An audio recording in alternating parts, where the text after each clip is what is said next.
Der findes ikke onde mennesker. Det tror vi ikke på. Alle, der har været her, de har fundet Gud på den ene eller den anden måde. Adam, undskyld, jeg kommer for sent. Ivan Fjeldsted, men Ivan er helt fint. Så skal vi ikke bare se at komme afsted? Så snupper jeg din taske. Ja, det synes jeg var. Ja. Fra instruktøren af Blinkende Lygter og De Grønne Slagtere. Det er Adam, som skal være sammen med os. Og Adam, det er Khalid, det er Gunnar.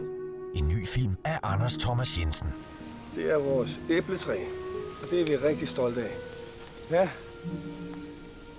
Mit mål er bare en kæmpe æblekage. Med æblerne ude for haven. Ja, med æblerne ude fra haven. Adams æbler. Jeg tror, at Satan han er i gang med at prøve os. Jeg ved ikke, lad mig bage min æblekage.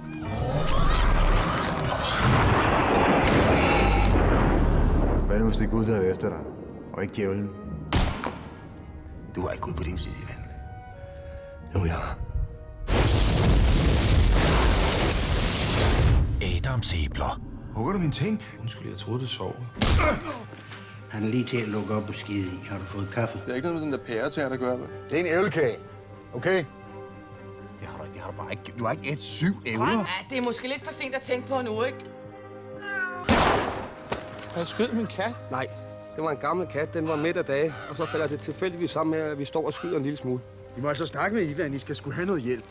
Begge to. Adams æbler. En film om at vælge side i det ondes kamp mod det gode. Du er færdig. Du er død. Hvad fanden laver du? Jeg fik stress. Oplev Ulrik Thomsen, Mads Mikkelsen, Paprika Steen, Nicolas Bro, Ole Testrup, Ali Kasim og Nikolaj Likås. Jeg tror, det bliver en rigtig god dag.